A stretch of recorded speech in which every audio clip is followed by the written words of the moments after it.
समोरील व्यक्ती फोनवरून बोलते. बोला ना साहेब. सखाराम म्हणाला, अरे मी फॉरेस्ट ऑफिसर भोसले बोलतोय. समोरील व्यक्ती, ओळखलं मी सर तुम्हाला. बोला ना, काय काम आहे? सखाराम म्हणाला, अरे मला रात्री गावी जायचं होतं. तू येशील का मला स्टेशनला ड्रॉप करायला? भोसले म्हणाले, किती वाजता सर? सखाराम म्हणाला, सकाळी 3ची गाडी आहे, तर मग ये रात्री 1-1:30 वाजेपर्यंत. भोसले म्हणाले, एवढ्या रात्री? सखाराम आवक होऊन बोलला, अरे अर्जंट काम निघालं गावी, त्यासाठी जायचं होतं. आणि एवढ्या रात्री कुणाला बोलू असं विचार करत होतो, तर तुझं नाव आठवलं. येशील ना मला पिकअप करायला? भोसले विनंती करू लागले. बरं ठीक आहे साहेब, येतो मी. पण कुठून तुम्हाला घ्यावं लागणार? सखाराम बायकोकडे बघत म्हणाला. सखारामची बायको त्याला नका जाऊ असा इशारा करत होती. बरं झालं सखाराम तू येतोस, नाहीतर एवढ्या रात्री मला गाडी भेटणं अशक्य होतं. तू एक काम कर, फॉरेस्ट ऑफिसर कॉलनीमध्ये ये, मी तुला तिथेच भेटेल. भोसले म्हणाले, फॉरेस्ट ऑफिसर कॉलनी? पण मला जंगलात एवढ्या रात्री आत सोडतील का? सखाराम म्हणाला, तू काही त्याची काळजी करू नकोस. मी गेटवर तू येणार असल्याची बातमी सांगून ठेवतो. ते तुला नाही अडवणार, आणि जर अडवलं तर मला फोन कर, मी त्यांना सांगतो सोडायला. भोसले म्हणाले, बरं ठीक आहे साहेब, मी येतो 1:30 वाजेपर्यंत. सखाराम म्हणाला, ओके, मी वाट बघतोय तुझी. भोसले म्हणाले. सखाराम फोन ठेवतो. सखारामची बायको पार्वती रागाने बघत असते त्याच्याकडे. त्या साहेबाला पण तुम्हीच बरं सापडला. आख्या गावात तुमच्या एकट्याकडे आहे का रिक्षा? त्या साहेबाला पण तुम्हीच बरं सापडला. आख्या गावात तुमच्या एकट्याकडे आहे का रिक्षा? पार्वती ओरडत बोलते, हे बघ, त्या साहेबाचा माझ्यावर लय विश्वास आहे, म्हणून त्यांनी बोलावलं. सखाराम तिची समजूत काढू लागला. अहो पण एवढ्या रात्री त्या जंगलात जायची काही गरज आहे का? पार्वती म्हणाली, हे बघ पार्वती, उगाच तनतन करू नगस. तो साहेब जरी असला तरी तो माझ्या दोस्तासारखा आहे. अडीअडचणीला तोच मदत करतो आपल्याला. सखाराम म्हणाला, अहो पण बारकी लेकरं आहेत आपल्याला, त्यांना आणि मला सोडून त्या भयानक जंगलात जाताय तुम्ही. पार्वती कळकळीने बोलली, हे बघ पार्वती, हे समद मी पोरांसाठी करतोय, आणि आज रातच्याला मी जाणार साहेबांना सोडायला. सखाराम म्हणाला, अहो पण आज अमावस आहे, आणि तरी पण तुम्ही जाणार का? पार्वती म्हणाली, अमावस असली म्हणून काय झालं, मला जावंच लागणार. सखाराम बोलला, अहो पण अमावसला वाईट गोष्टी बाहेर पडतात. आधीच ते जंगल, त्यात तर लय भूता असतील. पार्वती घाबरून बोलली, हे बघ, भूतबीत काय नसतं बघ, तू घाबरू नगस. साहेबांना सोडून लगेच येतो घरी. 1-2 तासाचं काम आहे, आणि साहेब पैकं बी देईल चांगलं. सखाराम म्हणाला, तुम्ही माझं काय ऐकणार नाही, करा काय करायचं आहे तुम्हाला. पार्वती बोटं मोडत बोलली, हा विषय इथेच संपला, परत मला अडवायचं नाही. सखाराम पार्वतीला ताकीद देत बोलला. दोघंही शांत बसतात. सखाराम गावातील एक रिक्षा चालक, तसा तो मेहनती आणि प्रामाणिक माणूस. शरीर यष्टी बेताची. दिवसभर रिक्षा चालवून आलेल्या पैशांनी घर चालवत असे. घरची परिस्थिती पण बेताचीच होती. सखाराम जे कमवून आणेल त्यावरच सगळं चालायचं. 2 पोरं आणि पार्वती असा सुखी संसार होता सखारामचा. गावाच्या शेजारी जंगल असल्या कारणाने फॉरेस्ट ऑफिसरची सवारी कधीतरी त्याला भेटत होती. त्या सवारीत ओळख झालेला हा भोसले साहेब 2 वर्षांपूर्वी मिलिटरीतून रिटायर्ड होऊन आले होते. त्यांना या जंगलात फॉरेस्ट ऑफिसर म्हणून काम दिलं होतं सरकारने. भोसले हे जंगलात म्हणजे फॉरेस्ट कॉलनीत राहत होते. काही कामानिमित्त बाहेर यायचं झालं तर रिक्षा करून बाहेर ये जा करावी लागे. त्यातच सखाराम आणि भोसलेंची ओळख झाली. सुरुवातीला भोसले आणि सखारामची ओळख ही रिक्षा चालक आणि ग्राहक एवढ्यातच सीमित होती. पण हळूहळू त्यांच्या ओळखीचं रूपांतर मैत्रीत झालं होतं. कधी कुठे बाहेर जायचं असेल तर भोसले साहेब पहिला फोन सखारामला लावत होते. भोसले साहेबांनी सखारामला अडीअडचणीत देखील मदत केली होती, म्हणून सखाराम भोसले साहेबांना खूप मानत होता. सखारामचं लक्ष भिंतीवरच्या घड्याळावर जातं. रात्रीचे 12:30 वाजलेले असतात. सखाराम उठतो आणि निघायची तयारी करू लागतो. अहो खरंच निघालात का? पार्वती म्हणाली, हो, तू काळजी करू नको, मी लगेच येतो. दरवाजा नीट लावून घे. सखाराम निघता निघता बोलला, अहो थांबा जरा 1 मिनिट. पार्वती धावत आतल्या खोलीमध्ये जात बोलली, तुला किती वेळा सांगितले जाताना थांबवायचं नसतं म्हणून. सखाराम रागाने बोलला. पार्वती आतल्या खोलीतून बाहेर आली. रागावू नका, हा घ्या लिंबू, जवळ ठेवा. आज अमावस आहे, ह्या लिंबूमुळे वाईट शक्ती तुमच्या जवळ पण फिरणार नाही. पार्वती आत्मविश्वासाने बोलली, हा लिंबू आणि मला वाचवणार. बरं ठीक आहे, तू म्हणते म्हणून घेतो सोबत ह्याला. भूत नाही आलं तर सरबत बनवायला तरी उपयोग होईल ह्याचा. सखाराम मस्करीत बोलला, उगाच मस्करी करू नका. आणि हो, या लवकर, मी तुमची वाट बघते. पार्वती म्हणाली, बरं ठीक आहे, येतो लवकर. तू दार नीट लावून घे. सखाराम निघता निघता बोलला. सखाराम रिक्षाजवळ जाऊ लागला. रस्त्यावर पूर्ण काळोख होता. हातातील बॅटरीच्या प्रकाशाने सखाराम रस्ता तुडवत होता. गावात भयान शांतता पसरली होती. त्या भयान शांततेत प्रत्येक घर भयावह दिसत होते. मध्येच कुत्री भुंकण्याचा आवाज यायचा. तेवढंच काही वेळ शांतता भंग होत होती. सखाराम रिक्षाजवळ पोहोचतो. रिक्षा चालू करण्याचा प्रयत्न करू लागतो, पण रिक्षा काही चालू होत नाही. आता तू पण नाटकी करायला लागलीस का पार्वतीसारखी? सखाराम रागात रिक्षाला बघून बोलला. सखाराम परत प्रयत्न करतो. रिक्षा चालू होते. आता सखाराम जंगलाच्या दिशेने जाऊ लागतो. रस्त्यावर भयंकर काळोख होता. रिक्षाचा जेमतेम प्रकाश रस्त्यावर पडत होता. आजूबाजूची झाडे भयावह दिसत होती. रिक्षाला गिळंकृत करतात की काय असं वाटत होतं. सखाराम थोडा घाबरला होता, पण त्याला पर्याय नव्हता. थोड्या वेळाने सखाराम जंगलाच्या गेटजवळ पोहोचतो. सखाराम रिक्षा थांबवून गेटजवळ असलेल्या पहारेकऱ्यांच्या चौकीजवळ जातो. कुणी आहे का? म्या सखाराम रिक्षावाला. मला भोसले साहेबांनी बोलावलं होतं. सखाराम चौकीजवळ जात असताना बोलतो, पण चौकीतून काहीच उत्तर येत नाही. सखाराम चौकीच्या आतमध्ये बघतो. चौकीत कोणीच नसतं. चौकीत पूर्ण काळोख पसरलेला असतो. आईला, चौकीत तर कोणीच नाही. गेले कुठे सगळे? सखाराम चौकीच्या आजूबाजूला लक्ष देत बोलला. चौकीच्या आजूबाजूला कोणीच नसतं. बरं, जाऊ आतमध्ये.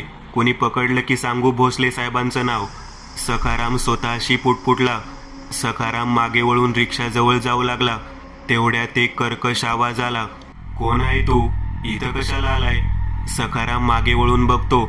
तो समोरचं दृश्य बघून दचकतो. एक म्हातारा माणूस हातात लालटेन घेऊन चौकीत बसलेला असतो. सखाराम घाबरतो आणि हळूहळू चौकीजवळ जातो. मी आताच इथं आलेलो तर चौकीत कोणच नव्हतं. मग तुम्ही कधी आलात? सखाराम त्या म्हाताऱ्याकडे बघत म्हणाला. म्हातारा खाली मान घालून बसलेला होता. सखाराम जवळ येताच हातातील लालटेन चेहऱ्याजवळ घेत म्हातारा बोलला, मी कधीपासून इथं बसलोय, तुला कसं दिसलो नाही मी? म्हातारा कर्कश आवाजात बोलला. म्हाताऱ्याला लालटेनच्या प्रकाशात बघून सखाराम घाबरतो. म्हाताऱ्याचे डोळे रागाने लालभडक झालेले होते. डोक्यावर भयंकर केस वाढलेले होते. चेहऱ्यावर भयंकर सुरकुत्या होत्या आणि त्यात त्याची दाढी खूप वाढलेली होती. थरथरत्या हाताने लालटेन पकडला होता. सखाराम क्षणभर स्तब्ध झाला. त्याला काय बोलू काही सुचत नव्हतं. म्हातारा चौकीतून बाहेर सखाराम जवळ येतो. त्याच्या अंगाचा उग्रवास सखारामला सहन होत नाही. तू कशासाठी आलास इथं? म्हातारा कर्कश आवाजात बोलला. मला भोसले साहेबांनी बोलावलेलं, त्यांना सोडायचं होतं स्टेशनला, म्हणून आलोय. सखाराम घाबरत घाबरत बोलला. सखाराम घाबरून घामाने ओला चिंब झाला होता. म्हातारा सखारामच्या जवळ येतो आणि नाकाने त्याच्या अंगाचा जोरजोरात वास घेतो. एखाद्या भुकेल्या प्राण्याप्रमाणे तो सखारामला निहाळत होता. सखाराम स्तब्ध झालेला. त्याचे पाय जड झाले होते. तो पळण्याचा खूप प्रयत्न करत होता, पण त्याला पळता येत नव्हते. म्हातारा सखारामच्या भोवती गोल गोल फिरू लागला. त्याच्या तोंडातून लाळ पडत होती. अचानक म्हातारा थांबतो आणि सखारामच्या चेहऱ्यासमोर चेहरा नेतो. आता सखाराम खूप घाबरतो. त्याची नजर त्या म्हाताऱ्याच्या नजरेला भिडते. तू जा आतमध्ये, म्हातारा बोलतो. धन्यवाद. सखाराम बोलून पळत रिक्षाजवळ जातो. सखाराम रिक्षा चालू करतो आणि गेटमधून आज जंगलात शिरू लागतो. अजूनही सखारामची वाकडी नजर त्या म्हाताऱ्यावर असते. म्हातारा भुकेल्या प्राण्याप्रमाणे सखारामकडे बघत असतो. आईला भोसले साहेबाचं काम नसतं तर आलोच नसतो. सखाराम रिक्षा चालवत बोलतो. सखारामची नजर हळूच रिक्षाच्या आरशात जाते. सखाराम क्षणभर दचकतो. आरशातून मागे चौकीत कोणच दिसत नव्हतं. चौकीत पूर्ण काळोख होता. त्याच्या आजूबाजूला कोणताच म्हातारा माणूस दिसत नव्हता. एव्हाना सखारामला भीतीने घाम फुटला. त्याच्या डोळ्यावर विश्वास बसत नव्हता. सखाराम आरशातून नजर वळवून समोर नजर टाकतो आणि रिक्षा जोरजोरात पळवू लागतो. तरी पार्वती सांगत होती आज नका जाऊ म्हणून. मीच ऐकलं नाही तिचं. सखाराम स्वतःला दोष देत बोलला. सखाराम रिक्षा पळवू लागला. त्याला लवकरात लवकर फॉरेस्ट ऑफिसर कॉलनीत पोहोचायचं होतं. त्याचं लक्ष फक्त आणि फक्त समोर रस्त्यावर होतं. आजूबाजूला बघण्याचे त्याचे धाडस होत नव्हते. थोड्या वेळाने सखाराम फॉरेस्ट ऑफिसर कॉलनीजवळ पोहोचतो. कॉलनीच्या गेटवर भोसले साहेब उभे असतात. त्यांना बघून सखारामच्या जीवात जीव येतो. कसाबसा पोहोचलो शेवटी. सुटकेचा निश्वास टाकत सखाराम बोलतो. सखाराम रिक्षा भोसले साहेबांच्या जवळ नेतो. बसा साहेब. सखाराम म्हणाला. आलास तू. मी तुझीच वाट बघत होतो. भोसले साहेब म्हणाले. भोसले साहेब रिक्षामध्ये बसतात. रिक्षा आता जंगलाच्या बाहेरच्या दिशेने जाऊ लागली. साहेब अचानक काय काम काढलं गावी? सखाराम म्हणाला. थोडा वेळ भयान शांतता. भोसले साहेब काहीच उत्तर देत नाही. साहेब सगळं ठीक आहे ना गावी? सखाराम परत प्रश्न विचारतो. परत समोरून काहीच उत्तर येत नाही. सखाराम हळूच मागे नजर टाकतो. भोसले साहेब स्तब्ध बसलेले असतात. त्यांची नजर एकाच ठिकाणी खिळलेली होती. सखारामला जरा विचित्र वाटलं, पण परत त्याने रिक्षा चालवण्यावर लक्ष दिलं. थोडा वेळ रिक्षामध्ये भयान शांतता असते.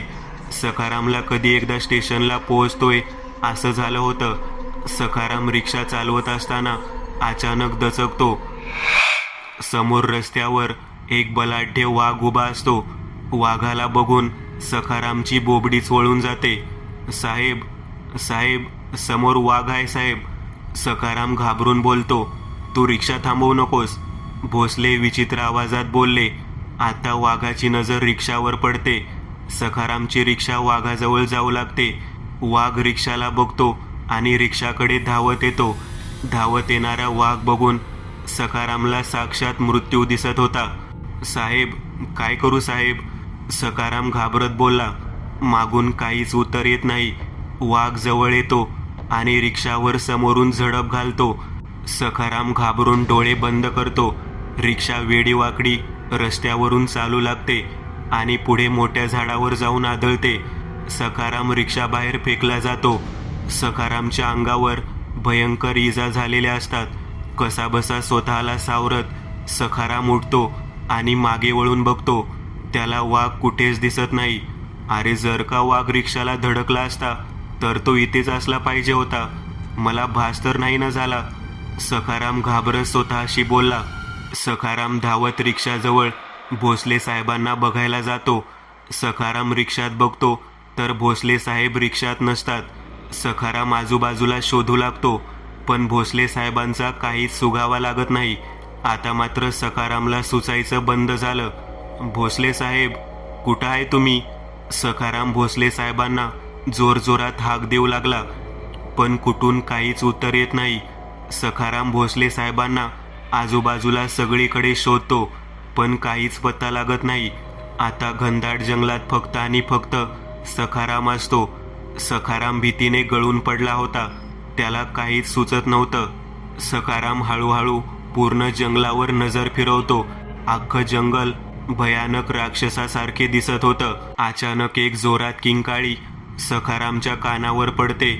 सखाराम मला वाचव, मी इथे आहे. सखाराम भोसले साहेबांच्या आवाजावर लक्ष देतो. अचानक त्याला रक्तबंबाळ असलेला भोसले साहेबांचा हात दिसतो. तो त्यांच्या जवळ जाऊ लागतो. त्याला रक्ताने माखलेले भोसले साहेब दिसतात. सखाराम मला वाचव. भोसले साहेब विनवणी करू लागले.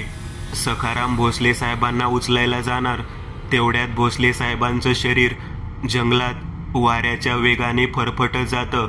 सखाराम, मला वाचव. फरफटत जाता जाता भोसले साहेब किंचाळले. समोरचं दृश्य बघून सखाराम हैराण झाला. त्याला काय चाललंय काहीच कळत नव्हतं. त्याच्या डोळ्यावर विश्वास बसत नव्हता. रक्ताचा सडा त्या फरफटत गेलेल्या मार्गावर होता. सखारामच्या मनात भोसले साहेबांचे शब्द सारखे घुमत होते. काहीही केल्या मला भोसले साहेबांना वाचवलं पाहिजे. सखाराम मनात निर्धार करतो. आता सखाराम रक्ताच्या निशाण्यामागे चालू लागतो. साहेब, कुठं आहे तुम्ही? साहेब.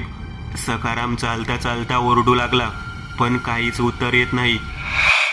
सखाराम त्या काळोख्या अंधारात मार्ग काढत चालला होता. जंगलात भयान शांतता पसरली होती. अधूनमधून कोल्हे इवळण्याचा आवाज येत होता. अचानक सखारामची नजर समोर असलेल्या झाडावर गेली. कोणीतरी त्या झाडावर दोरीने झोके घेत होतं. सखाराम हळूहळू त्या झाडाजवळ गेला. समोरचं दृश्य बघून हैराण झाला. एक माणूस गळ्याला फास लावून हसत जोरजोरात झोके घेत होता. आता तुझं काही खरं नाही, तू पण मरणार. झोके घेणारा माणूस जोरजोरात हसत बोलला. हळूहळू त्याची मान वाढू लागली आणि त्याचे पाय जमिनीला घासू लागले. समोरचं दृश्य बघून सखाराम भीतीने थरथर कापू लागला. सखाराम अंगातील सगळं बळ एकवटून जोरात पळू लागला. त्याला कळत नव्हतं तो कुठे पळतोय ते. आज तू मरणार. झोके घेणारा माणूस मागून जोरजोरात ओरडत होता. थोडा वेळ पळाल्यानंतर सखाराम एका ठिकाणी थांबतो. एव्हाना मागून आवाज बंद होतो.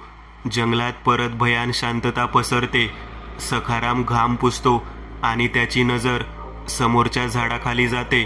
भोसले साहेब पाटमोरे झाडाखाली बसलेले असतात. सखारामला त्यांना बघून जीवात जीव येतो. सखाराम धावत त्यांच्या जवळ जातो. साहेब, तुम्ही ठीक आहे ना? सखाराम भोसले साहेबांना खांद्याला हलवून बोलला. अचानक भोसले साहेबांचं मुंडकं जमिनीवर पडतं आणि जोरजोरात हसू लागलं. आता तुझा नंबर, आता तू मरणार. जमिनीवर पडलेले भोसले साहेबांचं मुंडकं सखारामकडे बघत जोरजोरात हसत बोललं. सखाराम घाबरतो आणि हळूहळू मागे चालू लागतो. अचानक सखारामचा तोल जातो आणि तो जमिनीवर आदळतो.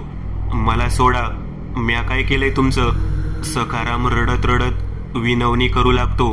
भोसले साहेबांचं धड उभा होतं आणि जमिनीवर पडलेलं मुंडकं हातात घेऊन सखाराम जवळ जाऊ लागतं. सखाराम समोरचं दृश्य बघून जोरजोरात रडू लागतो. सखाराम सरपटत मागे मागे जाऊ लागतो. अचानक जमिनीतून 2 रक्ताळलेले हात बाहेर येतात आणि सखारामच्या पायाला पकडतात. सोडा मला, सोडा. सखाराम पाय सोडवण्याचा प्रयत्न करत जोरजोरात रडत बोलतो.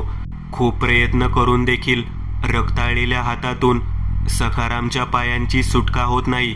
भोसले साहेबांचं धड हातात मुंडकं घेत सखाराम जवळ येत होतं. अचानक अजून 2 रक्ताळलेले हात जमिनीतून बाहेर येतात आणि सखारामचे दोन्ही हात पकडून खेचू लागतात. आता सखाराम जमिनीवर झोपला होता. तो हातपाय सोडवण्याचा आतोनात प्रयत्न करतो, पण काहीच उपयोग होत नाही. भोसले साहेबांचं धड सखाराम जवळ येतं आणि गुडघ्यापासून वाकून खाली बसतं. हातातील मुंडकं सखारामच्या चेहऱ्याजवळ आणतो. आता तू मरणार. सखाराम हात सोडवण्याचा प्रयत्न करतो. भोसले साहेबांचं मुंडकं भयावह तोंड उघडून सखारामच्या नरडीचा घोट घ्यायला येत असते.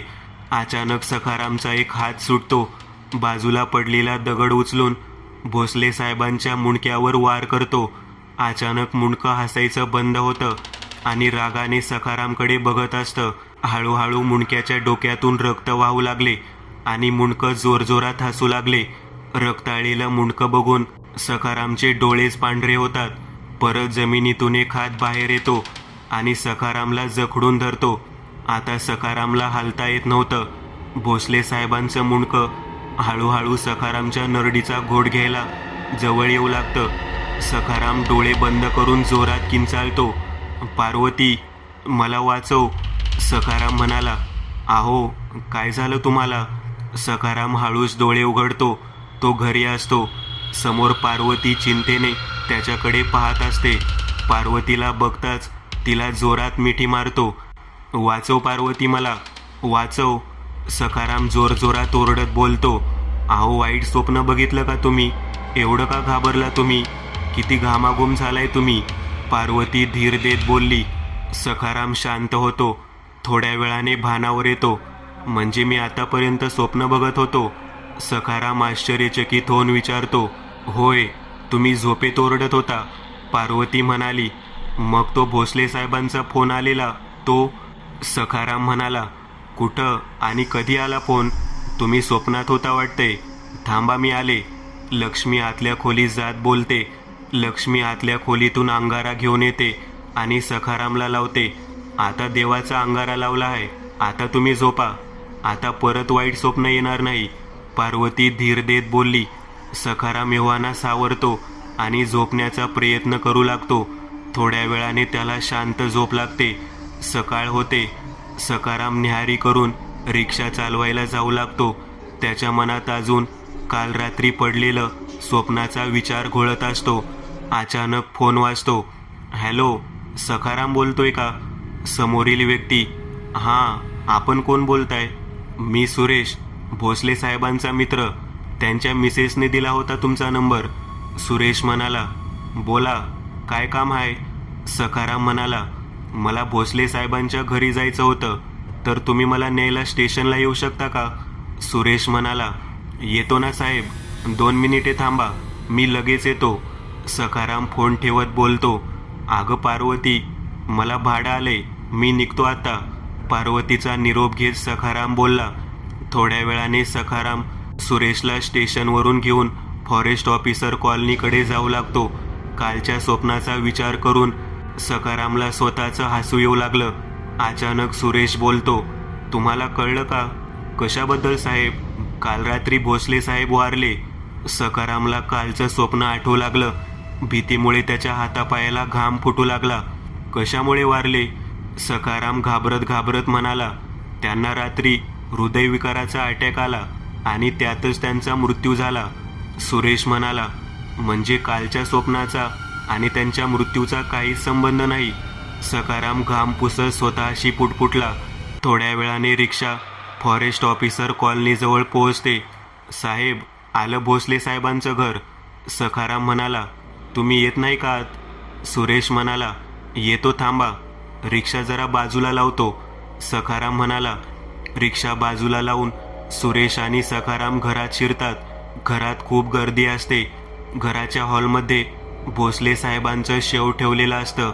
अचानक सखारामची नजर भोसले साहेबांच्या डोक्यावर जाते. डोक्यावर जखम झालेली असते. सखारामला स्वप्नातलं आठवतं. त्यानेच त्यांच्या चेहऱ्यावर दगड मारला होता. सखाराम घाबरून हैराण होतो. त्याच्या बाजूलाच भोसले साहेबांचा मुलगा उभा असतो. हे त्यांच्या डोक्याला काय लागले? सखाराम घाबरत भोसले साहेबांच्या मुलाला विचारतो. रात्री त्यांना झटका आल्यावर ते तडफडत पलंगावरून खाली कोसळले. त्यात त्यांना पलंगाचा कोपरा लागला. रडत रडत भोसले साहेबांचा मुलगा बोलला. सखारामच्या जीवात जीव येतो. सखाराम डोळे मिटून भोसले साहेबांच्या शवाचे दर्शन घेतो. दर्शन घेतल्यानंतर हळूहळू डोळे उघडू लागतो. त्याची नजर भोसले साहेबांच्या शवाच्या डोक्याजवळ जाते. त्यांच्या डोक्याजवळ एक मुंडकं नसलेलं धड बसलेलं असतं आणि त्याच्या हातात मुंडकं असतं आणि ते मुंडकं सखारामकडे बघत असतं.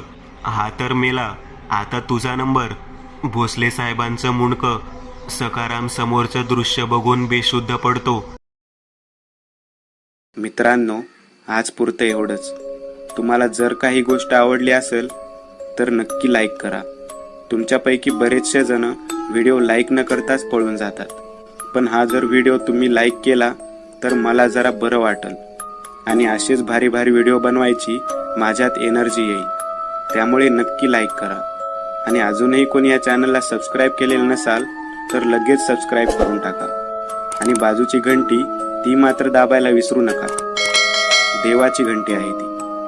चला तर मग पुन्हा भेटूया अशीच एक आगळी वेगळी गोष्ट घेऊन पुढच्या